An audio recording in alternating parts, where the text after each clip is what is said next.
अस्सलाम वालेकुम। आज का जो टॉपिक है जो मैं डिस्कस करना चाहूँगा आपसे वो होगा ऑर्थोडोंटिक ट्रीटमेंट। अच्छा, बहुत से ऐसे लोग होते हैं जिनके दांत टेढ़े मेढ़े होते हैं, तो वो उनका इलाज चाहते हैं और इलाज होना भी चाहिए, क्योंकि टेढ़े मेढ़े दांतों के साथ सबसे बड़ा मसला ये है कि उसमें खाना फंसता है तो उनको बुरा लगता है और फिर उनको बार बार दांतों की सफाई करवानी पड़ती है डेंटिस्ट के पास जाके, प्लस लुक वाइज भी खराब लगता है। तो टेढ़े मेढ़े दांतों का इलाज करने के लिए हम दो चीज़ें हो रही हैं यहाँ पे। एक होती है यहाँ पे ब्रेसेस।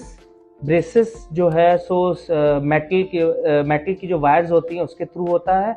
अच्छा, इसका जो है सो डिसएडवांटेज क्या है कि यहाँ पे जो है ना ये फिक्स होता है, इसको खुद निकाल नहीं सकता है बंदा ना, मतलब जो जिसकी ट्रीटमेंट हो रही है तो, और इसको पूरी साल तक ये लगा हुआ होता है। फिर हर महीने में जो है सो पेशेंट को आना पड़ता है डेंटिस्ट के पास और फिर उसमें वो रिंग्स वगैरह चेंज करने पड़ते हैं। दूसरा ऑप्शन होता है अलाइनर्स का।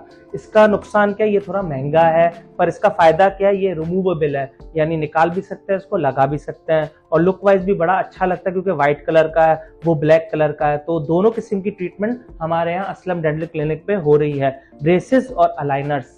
ठीक है, तो आप लोग यहाँ पर आए, जिनके भी टेढ़े मेढ़े दांत है वो उनका हम लोग यहाँ पे पूरा इलाज कर देंगे। फॉर सपोज ये हमारा एक केस है क्लिनिक पर, जिनका बहुत ज़्यादा आगे वाले दांत आगे बहुत ज़्यादा दांत हुए पड़े थे, जिसको हमने ऑर्थोडोंटिक ट्रीटमेंट करके बिल्कुल सीधा किया है। अच्छा, ऑर्थोडोंटिक ट्रीटमेंट जो है वो मिनिमम 8 महीनों की होती है और मैक्सिमम 1.5 साल या 2 साल तक चलती है। उसमें नॉर्मली क्या होता है, जो भी पेशेंट आता है हम उनका ओपीजी करवाते हैं, सैफ करवाते हैं, उनके मॉडल्स बनाते हैं, उनके फोटोग्राफ्स लेते हैं और फर्स्ट महीने में आपको 2 से 3 दफ़ा आना पड़ता है यहाँ पे, फिर हर महीने एक दफ़ा आना पड़ता है। अगर आप ये नॉर्मल मेटल ब्रेसेस की बात कर रहा हूँ, लेकिन अगर आप अलाइनर्स की तरफ जाएंगे तो उसमें हम इम्प्रेशन लेके वहाँ से फिर पूरा सेट बनकर आता है और फिर वो हम पेशेंट को दे देते हैं और फिर वो खुद ही उसको चेंज कर सकता है। कभी उसको डेंटिस्ट के पास आना भी पड़ेगा, दो महीनों में एक दफ़ा या 3 महीनों में एक दफ़ा।